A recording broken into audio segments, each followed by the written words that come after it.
Time to actually. Okay, it's live now.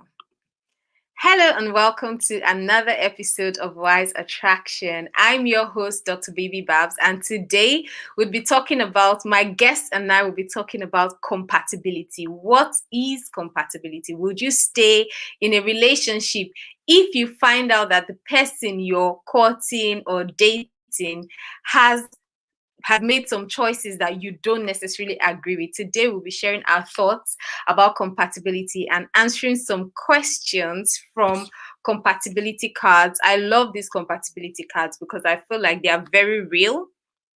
um they are very real, they are very practical, and they give you options as well. So when a question is asked, you have options from which to pick, just to juggle your memory, to get you thinking about what you can possibly do in that situation. So my guest Fumi will be joining me as we talk about the subject of compatibility and answer a few questions from this card.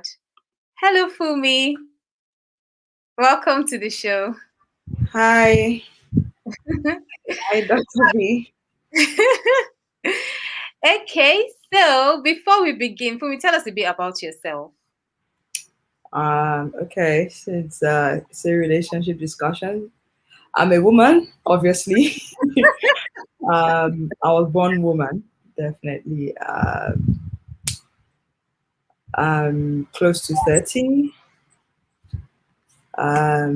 Kind of a serious personality, not the playful kind of person. And I hate cats. I don't hate them.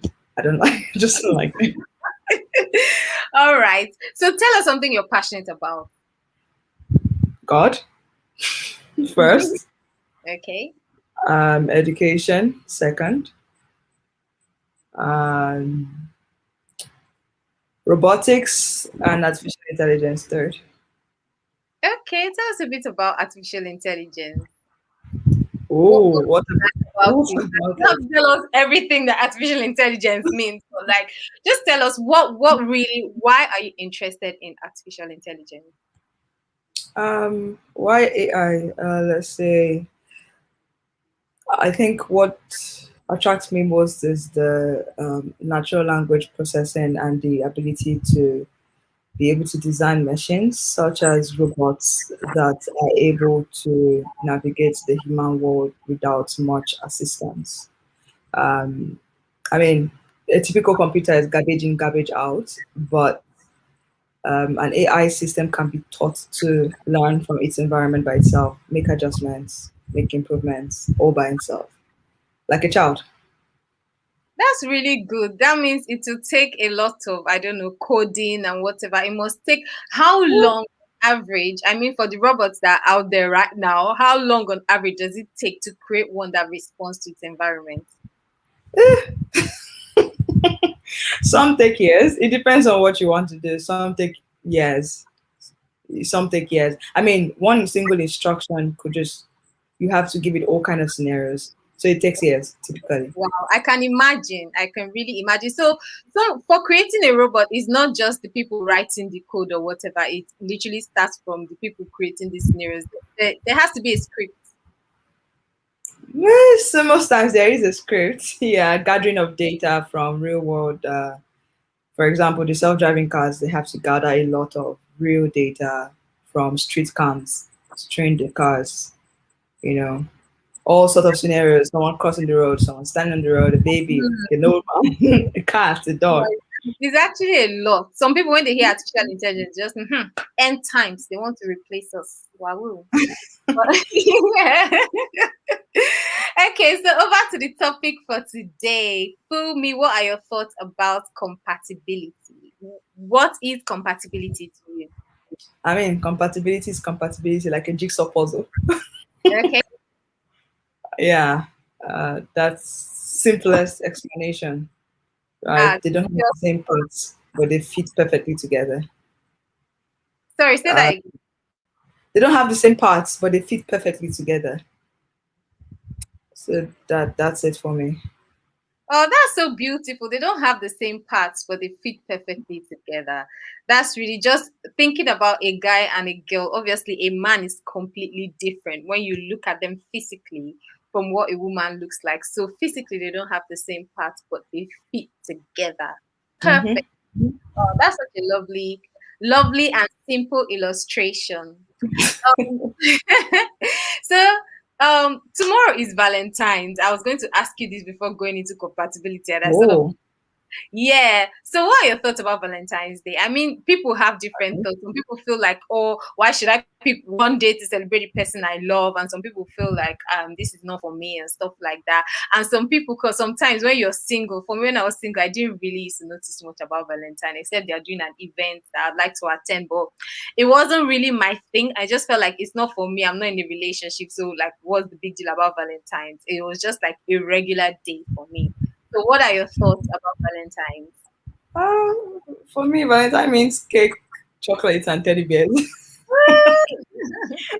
A lot of that. I mean, I've never celebrated it myself. I mean, I haven't celebrated it myself, but I've celebrated it through friends. So Okay. it's just cakes, and more chocolate. Okay. Okay. So, I'm taking that you don't have any plans for tomorrow then. Or will tomorrow be the first time that you actually said, sorry, I'm saying tomorrow, I made a mistake. Will this year's Valentine be the day that you actually have something planned for Valentine's? Yeah, I mean, I'll probably just go get myself a bucket of ice cream or something. Okay. I mean, Okay. if I want it, if I crave it, typically, I mean, I just go get whatever I'm craving at any time of the year. I don't care what day it is. I don't seem to care what day it So is. they're like, it doesn't have to be a special day, like whatever Nah, you're going to I'm show love. craving ice cream today. I go get ice cream. I don't care. Okay, so moving back to compatibility, um, why do you think is important? So you said two different people or two different things that fit perfectly together. Why is it important for that? Why is compatibility important? Why is that fit so important? Well, I mean, let's use a socket and a plug, for example. You can imagine the frustration when you have a three-pin plug and you're trying to fit it into, let's say, an AC socket, the one that has the. So if you have this rectangular three-pin socket and you have a three-pin plug, but you want to fit into the one with holes or the one with circles, you're gonna be so frustrated. You want to have an adapter on hand because it just can't enter and it's useless basically. So when you look at it in relationship, uh, I don't know what marriage means to other people, but what's the point of two people coming together when they would not be adding anything to each other, and or when they wouldn't fit together? I mean, just causes friction, arguments, tension, Hmm. if that's the word. So I think compatibility is very important. Yeah, I definitely agree with you. I mean, like, but sometimes, people are so overwhelmed. Like, if you feel like you're in love with someone, because so at what point in your relationship do you test whether you're compatible? Is this something that you test when you meet the person and you're considering if you should go into a relationship with them, or is it something you test as an ongoing basis before you get into the relationship, when you're in the relationship, up to the point where you decide whether or not you're going to get married to that person? Is it like an ongoing thing? Ooh. First of all, I don't have friends I'm not compatible with, so I don't even think I would advance into a relationship with someone I'm not compatible with. I don't even keep friends I'm not compatible with, and really compatibility is in different dimensions. So you could be compatible with someone spiritually, but intellectually you can't have any intelligent discussion. You know, you could be compatible with someone based on your interests, but spiritually you have nothing to discuss about. So I look at compatibility from the first time I meet a person, and typically because the first time you meet a person you're having conversations, so I'm looking at intellectual compatibility first. Typically, I mean, for me that's the first thing you see because you're having a discussion with this person. Mhm. Yeah. So does it? So is it always like? Is it always so at the beginning you notice whether or not you're compatible, and I that's typically, I typically, sometimes why I'm I saying that is typically that notice. sometimes you might feel like you're compatible with someone, like this is it, and then you go ahead and then you find out about some of their choices and decisions or whatever, and you feel like, oh, actually we're not compatible as I thought initially. Or sometimes you might let go of someone that actually, if you spend more time getting to know Mhm. them, you might find out both of you are more compatible than you initially thought. First of all, you don't date a person the next day after meeting them. So you have enough time to actually keep having discussions. And again, like I said, compatibility is not just one area of life. It's not just spiritual or intellectual. There are different areas of compatibility. Lifestyle, there's lifestyle compatibility too. There's ambition. Mhm. Uh, there's dreams and visions and goals. So I wouldn't make a relationship decision on day one or on day two. I mean that's responsible. And Yeah. yeah, like you said, as you get to know people, I don't. First of all, meeting someone, I'm not trying to gauge whether the person is for a relationship or not at the beginning. It doesn't make any sense. You know, I believe genuinely when you meet a person, you should be looking at friendship, being genuinely interested in someone. It's not everybody you meet that you should date. So if you really just are genuinely interested in someone, whether or not you end up dating the person, you have established a relationship with someone. Okay. All right, Fumi, thank you. So it should always start with friendship because whether or not you date the person, um, you should start with getting to know them. But the truth is that some people, when you meet them, you're attracted to them. For me, that's just the truth. Like you want to put your mind. It's true now. That's what happens. Like someone wants to put their mind in friendship, but it's just like, okay. You gotta keep those emotions down, man. You gotta pedal it down. You gotta keep those things on lock. It's true. I hear you. Yeah. So sometimes, so what you're saying is, even if you're attracted, keep those things, like keep it on the Yeah, keep it lock on it lock. till you're sure. Otherwise, you'll be all over the place. All right. So I'm going to read some comments because we have three comments from Ali. I'll read them and then we'll go into the compatibility cards. So, Okay, guys, cheers. I have a bunch of questions, a bunch of cards here that is just something that in your relationship, if you're in the dating phase or you're courting or you're open to relationships, there are questions that you can ask your partner. You and they are not your partner yet, you and the person, if you feel like you want to know them or to test if you guys are compatible, there are questions that you can ask that they're not too outright saying, okay, if I'm going to date you, then you need to do this, you need to do that, you need to be this or be that. But from their responses, you can be able to gauge whether both of you will be compatible or not. So I'll read some comments. Ale is saying nice definition. So she's referring to your definition about compatibility. And Valentine is on Sunday. Yes. Thank you for correcting me. I was saying tomorrow. Yes, Valentine is on Sunday. And she's also saying to avoid friction and tension, compatibility is a great factor. Definitely compatibility is a great factor.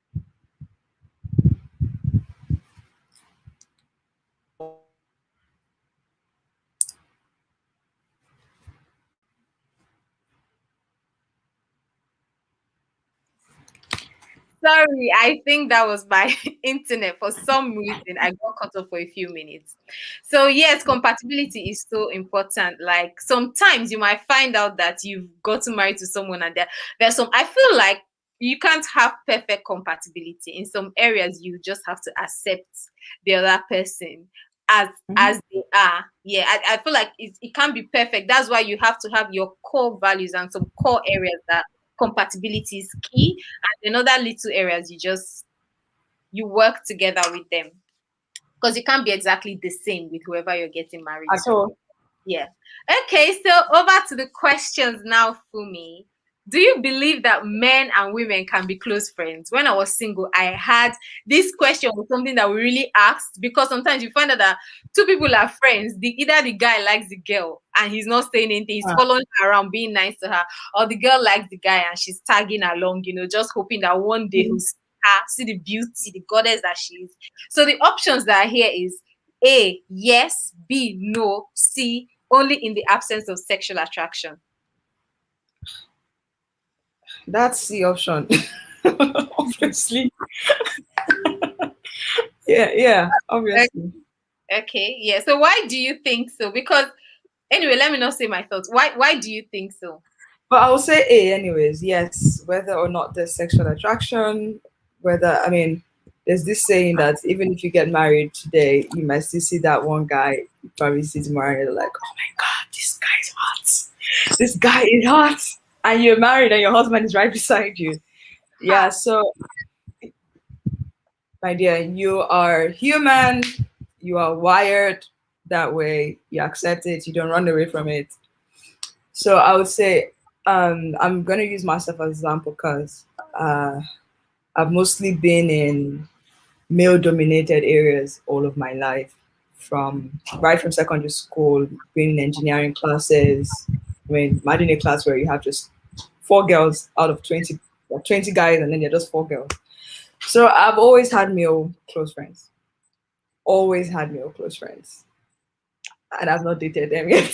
But you know the implication of this question for me. What this question means, do you believe that men and women can be close friends? So it Yes. means after, so your answer is yes, but let me ask you this. It means that after you get married, so let's say people that are asking you this question, two people are in a relationship, they're planning to get married, they ask this question, Okay. and one person says yes, it means that in that person's mind, if the person has opposite people of the opposite sex that they are close to, they will carry on being close friends to them even after getting married. So maybe I should phrase the question this way: will you be comfortable if your husband, this is future, obviously it's hypothetical, it's not the situation right now, but would you be comfortable if your husband is close, has a close friend of the opposite Maybe sex calling 8 p.m., 9 p.m., how far, gisting and all of that? Will you be maybe comfortable? we should define close friends. Like close, not acquaintance. Someone that's your acquaintance like once in a while. No, But what I'm saying is that we're having conversations, like really having conversations. see, He's before you met telling your her husband, things about himself that you may not know. They are close, they are tight. He might tell her before he tells you. you're talking about that. Look, this is how I say it.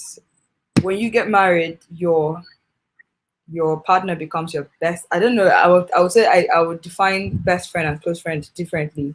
Maybe we Okay. should use a definition for that, because acquaintance is acquaintance. It's like so far away. It's just someone I meet on the road and probably just, oh, you know that person. Oh yeah, I know the person. I may not know where the person lives. Yeah, close friends is um I don't see anything wrong in having a tight circle, really. And to be very honest, if I'm sorry, but if this person has sensible people in their lives, they can have close friends, because your close friend should be sensible enough to know that you are married and would not be calling you by 9 p.m. But that's what close friends do. This is the thing. That's why I said we have to define. We have to Yes. make a So definition. a close friend is someone that will call you by name. A close friend is someone that when something is happening in their life, they want to tell you. Like all your friends are not your best friends. Do you understand? But your close friends, you know how you relate with them. So that's what Yeah, this question the is person can about. wait till tomorrow morning to tell you. Hello. So in essence, what you're saying they can have close friends, but what you actually mean is that they would have to keep a slight People have to distance have boundaries. after they've gotten married. Exactly. You They'll can't have to. throw away your you can't throw away your friends after you got married. You can't tell me you Yeah. throw away your friends. And you You can't say you had only one friend. It's impossible. You met your partner out of your close friends. So you say, oh, because I'm now married, the rest of them are not. No, no, no, no, no, no, no. Come on. But I what don't you're see saying, but what you're expressing to me is that there will be a bit of a, so you give a bit of a distance. Not like you won't have, there you won't put be, boundaries. You but put boundaries. You respect your yeah, relationship. boundaries. Yeah, so there will be boundaries after getting married. So, Yeah, certainly. so your actual answer to this question is no. No, my answer is yes. You can have close friends. The question is, see, it's just like there are toxic friendships and toxic relationships. Doesn't stop it from being a relationship, right? I believe friendships should be healthy. You But can keep friends with respectable boundaries. You respect each other. If your friend respects you, your friend should understand that you are married. And if your friend respects your marriage, your friend understands that your wife or your husband is now a part of who you are.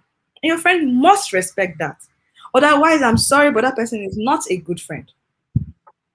And it's either you call the person out on it, or you end. I mean, friendship is not complicated.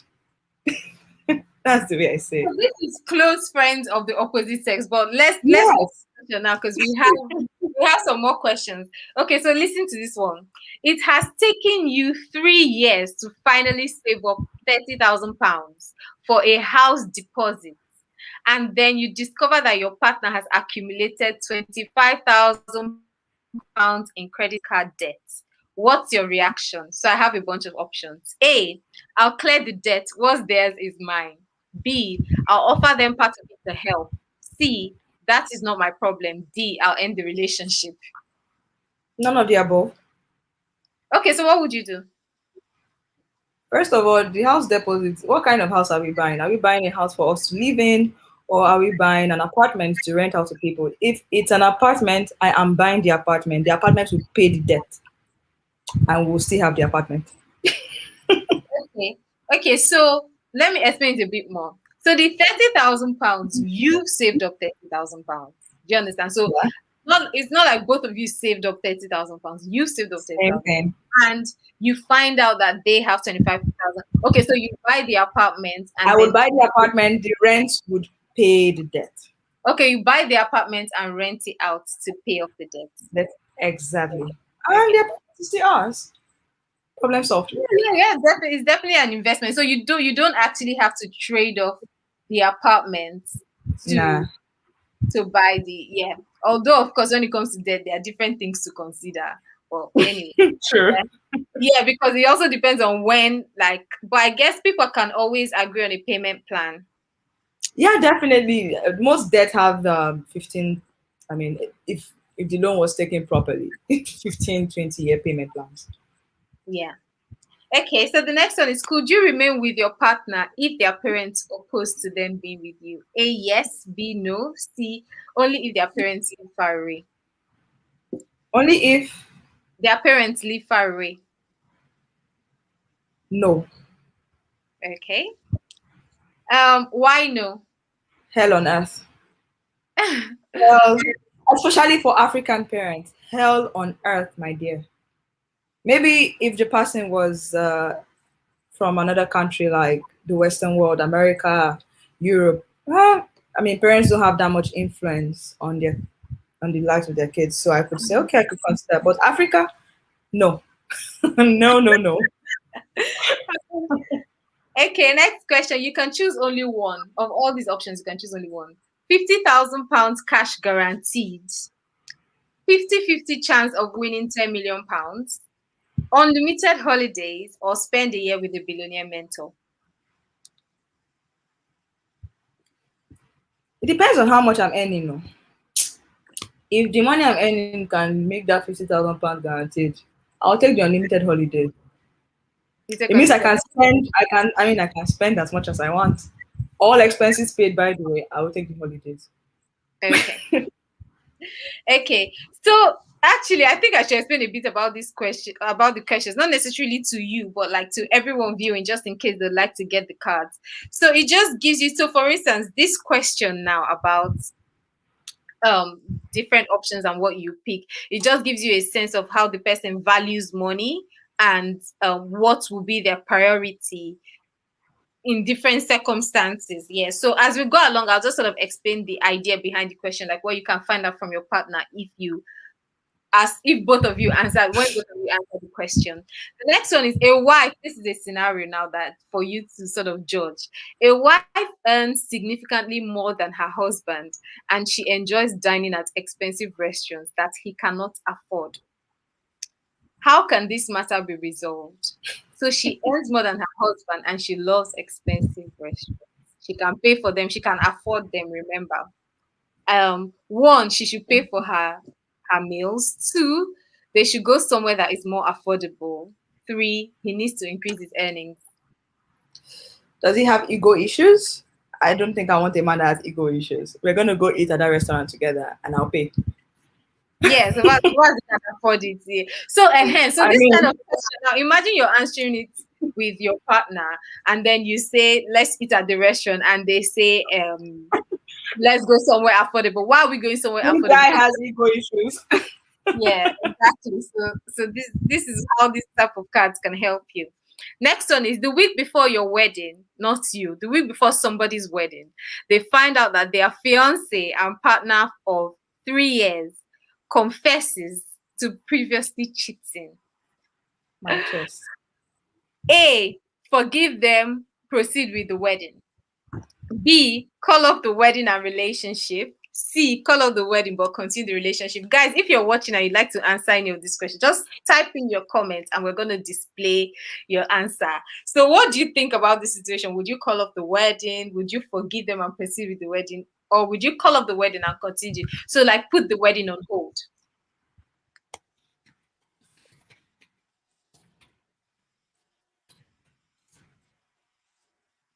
Yeah, for me.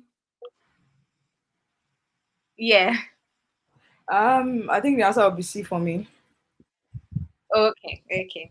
Yeah, I definitely see where you're coming from because at the end of the day, That you person want must to see what have really felt happened. guilty conscience. The guilty Yeah, conscience for the person to be confessing. Come on, person could have chosen not to say anything. the person has to say some person has to you want to marry somebody, you not tell them this kind of Then information. it means the person has some sort of conscience, to have confessed. So, I mean, it's worth a second chance. It's worth a second chance, yes. And you really want to investigate to know what really happened. You want to find out if is that the person's behavior? Is it something that they Mm-hmm. have a tendency to do, or was it just a one of they fell into temptation? What were the 10 years circumstances? ago. What really happened? What caused the it's not just I cheated, oh I'm sorry. No, no, no, no, no. What happened? You have to give me detail by detail. Let's judge it. Let's see. How did you find yourself there? That thing, it had to have happened in private. And now, it's I not mean, like you have for to someone to confess without you asking or suspecting, then that be person must have some guilty conscience, and it's worth listening to. it's definitely worth listening. It's also worth investigating because for me, there are people that they confess 10 times and oh my gosh, like they will cry tears. I'm telling you, like cry for you the first time, do it again, cry for you, cry like they you will see tears. You Very yourself remorseful. you feel bad for them, but they're doing it again. So so actually in that case, I feel like it's good to now begin to observe the person's character. There are Mm-hmm. sometimes people do things that are out of character. Fine, you move on, you forgive and you move on. But you need to, is this their character or is this just something that, I don't know, overcame them? Okay, the next question is place, I'm going to give you 4 things to place in order of priority. One, Okay. in order of priority or importance to you. One, honesty. Two, respect. Three, trust. Four, sexual compatibility. Trust, honesty. Okay. Wait a minute. Trust, respect. They are important now. How will I put that in first? Trust is definitely number one, but I believe respect is number two because someone respects you, the person should be honest to you. So trust, respect, honesty, sexual compatibility. Okay, so trust, respect. We'll learn the sexual part later. Abby, that's true. The next one is what is your biggest relationship deal breaker? A, Eating. unhygienic. B, alcohol or drug problem. C, anger issues. D, untrustworthy. Sweetheart, all of the above. What? I agree with Oh, you. Like, there's nothing here to even like say, okay, maybe we can work with this. Like nah, all of them are really nah, okay, all of but them. unhygienic. All of the above. There are levels to this unhygienicness now. What if you Some can't share toilets? get you out of the house. Do you know the number one cause of argument and tension in most married homes? Toothpaste, toilet seat, tissue. Yeah, but you know, those things are not necessarily they are unhygienic, but like to me, those are the even surface level. Like some Yay. hygienic people, you literally like just move out of that, or you have to be cleaning all the time because people can be I mean, really if you can afford to pay someone to clean, I don't see a big deal. There's a difference between unhygienic and disorganized. Unhygienic is a serious matter.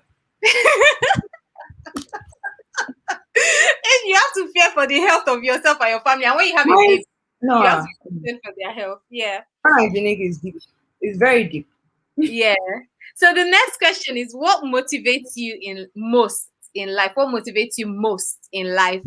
A, helping others. B, money and rewards. C, recognition. D, desire to be the best. Helping others. Helping others. Yeah, you see, this can also give you a strong indication of a person's personality. If they tell you desire to be the best is what motivates them in life, It's not for bad me, though. I have issues with that because I'll feel like nobody can actually be the best at anything. You can only be the best among the people you know Yeah, but on that is your enough sometimes. small, little That's enough whatever. sometimes. Yeah? That little circle is enough sometimes. But for this, if your desire is when you leave that circle, what then happens? And also desire You to be climb, the best, you might you then climb start, again. and you know what? The risk for me is that they might then start competing with you because they might have a strong desire Ah, than you. I Yeah, see where so you're going. so this is definitely in fact these cards they indicate a person's heart. They can really show you what's going on inside. We have another comment from Ali. She's saying very true, unhygienic is a serious matter, especially if you're a clean freak. Yeah, definitely. Next question is, which traits are you most able to tolerate in a partner? So most able to tolerate. One, lack of self-control. Two, occupational instability. So someone that's moving from job to job. Three, gossiping about others. D, laziness. So no one here is actually good, but which one can you like tolerate? Gossiping. Just simply put your earpiece and the person just gets the message. Oh, gossiping about others. Yes, you can tolerate that. Just put Okay. your earpiece. Someone can unlearn that easily. It's easy It's to true unlearn. though, because all of this was like laziness is just the worst. It's deep. I don't want to deal with that. Yeah. Okay, so the next one is, what is your most common coping mechanism when feeling low or stressed? This one is a bit personal. A, exercise. B, meditation. C, sleeping. D, overeating or binge drinking. Um, I won't use the word overeating. I just go for sugar rush. Ice cream, chocolates, cookies, drinks. Yeah, comfort food is the way. Yeah. Okay, so the final question for the night for me, it's, what is your least favorite house chore? Washing. Cooking. Well, cooking is not even here. Cooking is mine. Cooking is here. Okay, so apart from cooking, washing dishes, hoovering, laundry, cleaning the bathroom. None. I don't mind any of those. Okay, so it's actually cooking for you. Okay, wow, this has been really good. I mean, like, I strongly feel like these questions indicate. So, for instance, now let's say you're answering these questions for me with a traditional guy, and you say cooking. That guy's eye would The also. relationship has ended now. I'm telling you, because the guy will just be like, it's always going to cook in that house. But you know, the funny thing is that Hi, Jeff. I really admire our parents' generation. Like they did a lot, they invested in us. But I feel like Yeah. for us, Africa, Nigeria, let me say Nigeria because I can't speak for the whole of Africa. Where I'm from, I think that a lot of boys were not raised to take care of the home. They were not given life skills that can help them at home because cooking is a life skill. Do you understand? It's something that you're going to need. You're going to go to uni. You're going to be a bachelor for some time. You're going to live on your own. You need to learn how to cook. Everybody should know how to cook. Exactly. Everybody. So a guy shouldn't be hoping to marry a girl that that People still have gender role issues. exactly and to me, even if it's a role, it's okay, but you should be able to cook to fill up your tummy. I And don't mind if a man thinks it's that my responsibility to cook as long as we can pay a check. as long as you guys are patient. No issues, man. I mean, Yeah, I plan to make a lot of money. I pay a check. But some yeah. people say, oh, they want the food their wife cooks. Okay, bro. And you know the worst part, some people even Okay, bro. they want it fresh, like make it every day. Let's hire someone. Crazy. See, this life is not hard. That's just the truth. I mean, there's one thing to say I can't do this, and there's another thing to say I do not like to do this. And I feel we have a choice. If I say I don't like something, I can find an alternative to get it done. Just the same way we use washing machine. No big deal, man. But people think it's a big deal. It really People think isn't a big deal. Some women even feel like they're not being women if like you're not woman enough if you can't cook for your no. husband all the time. Some people love to cook, which is fine. I admire them sincerely from the bottom of my heart. But I would rather fix a spoiled fan than cook. Unfortunately, Everyone I has can't. their preferences. I'm gonna read some comments. Ale is saying, "Who loves cooking, Seth?" Ah, and and Adikema, sorry if I did not pronounce your name well, please forgive me, is saying, cooking. This comment has a lot of things inside of it that you might need to help us to understand. Yeah, but definitely cooking is is necessary. Do you understand? If you can't cook, then you should be able to pay someone to cook. And if it's not your preference, fine. But you guys probably need to work out how you're going to eat. Exactly. But Maybe once having in a said while you that, I cook. know. Once in a while you don't. Yeah, and I know someone actually that didn't care for cooking before she got married. And then after getting married, she changed. Mainly because like you have a family, you want to do so much out of love, you can start doing things that they don't really, it's not like it's your hobby, but you do it like it's your hobby, like you enjoy doing it because you're doing it for people that you Because love. it's necessary to be done. Yeah. And you yeah. Okay, Fumi, thank you so much for joining us today. Thank you for the invitation. Yeah, and thanks to everyone that commented. If you'd like to be a guest on the show, possibly if you want to answer some compatibility questions with us or share your views about compatibility or things to look out for when choosing a partner, please do let us know. And also, we just got another new comment from Anna B. Lola that's saying nothing wrong with ordering in. Exactly. There's really nothing wrong with ordering in. This life, The money part of it, though. sorry, what did you say? For the money part of it, though. Yeah, the money. So you work hard so that you can earn enough to fund Afford. the Yeah. lifestyle you choose to live. But at the end of the day, it's a free world and people can choose. Thanks once again, Fumi. Thanks to all our viewers. Thanks to those commenting. Bell Ale, thank you for joining us. You, Adi Kema, I'm sorry if I'm pronouncing your name weird. Thank you for joining and commenting. And thanks to Anne. Have a lovely evening, everyone, and see you same Good time next. evening. Thank you once again, Fumi. Bye, everyone. Bye.